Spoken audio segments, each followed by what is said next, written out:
For its 200th birthday, the Städel Museum in Frankfurt has given itself some impressive gifts, major special exhibitions, and new acquisitions, like this picture by American painter Philip Gusten. And a special highlight, a digital collection where the Städel presents its masterpieces online with a lot of additional information. The plan is for 1,500 works from the collection to be presented here by the end of the year. The driving force behind the digital renewal is the museum's director, Max Hollein. I hope the Städel will continue to develop with so many people contributing. I hope that it will stay a museum by citizens, for citizens, and also become an institution that innovates in bringing art to the citizens. So in that spirit, we're expanding our collection and our museum, as well as expanding our communication in the digital realm.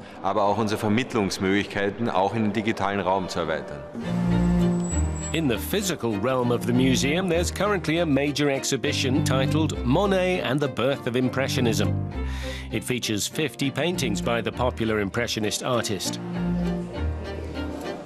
The works by the French artist are closely connected to the history of the Städel, which bought paintings by Claude Monet early on. The museum hopes the show will draw more than 100,000 visitors by the end of June. Of course, we want to reach as many people as possible with our exhibitions, which take several years to prepare. So we communicate the exhibitions in a certain way.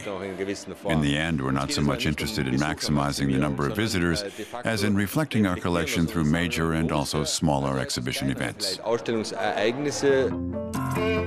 And there's a premiere for the Monet show. With the digitorial, visitors can find out about artists online, either from home or possibly on their way to the museum. The museum's credo is that art should be accessible to all, through as many channels as possible. And just recently, they've launched a Städel app for mobile devices. It recognizes major works from the collection and provides visitors with additional information that can be called up not only in the museum, but elsewhere too.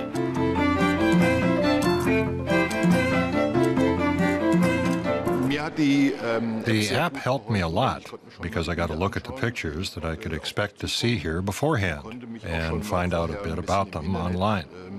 There's so much to see here that you don't really have the time to spend a long time with one painting, and then only find out about it when you're standing in front of it. I downloaded the app to get information about the museum itself, as well as the exhibition. And of course, so I wouldn't have to carry around more stuff, just to have access to the audio guide. I hope it provides what the audio guide provides, and maybe lets you be more independent, so that you can look at things when you want to. But the Städel especially wants to score points with its new digital collection. The platform invites viewers to let themselves be guided from one picture to another by associations with a similar mood or theme, in a kind of digital stroll through art history. For instance, if you enter the keyword sword, you see all the paintings featuring a sword. I don't think it's really an alternative to visiting an actual museum, but it is a very different experience than the museum itself. It's a way of imparting information about art, artistic contexts, and detailed knowledge. It's also a way of telling about what art and artworks have to do with us. It tells us what kinds of interesting connecting lines emerge from that. The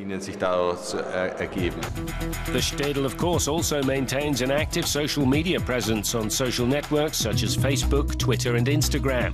The museum also regularly posts clips about artworks and interviews with artists to YouTube. 3 employees deal exclusively with the Städel's social media presence. To a certain extent, the social media channels are oriented towards a younger audience, but not exclusively. I think that our YouTube channels are in demand with an audience that includes all generations. And Instagram is certainly a format that's much more widely active. With these digital innovations, the museum has expanded to include a virtual location. But it's not supposed to replace an actual visit to the Städel. Rather, it's meant to provide visitors with a new way to experience art.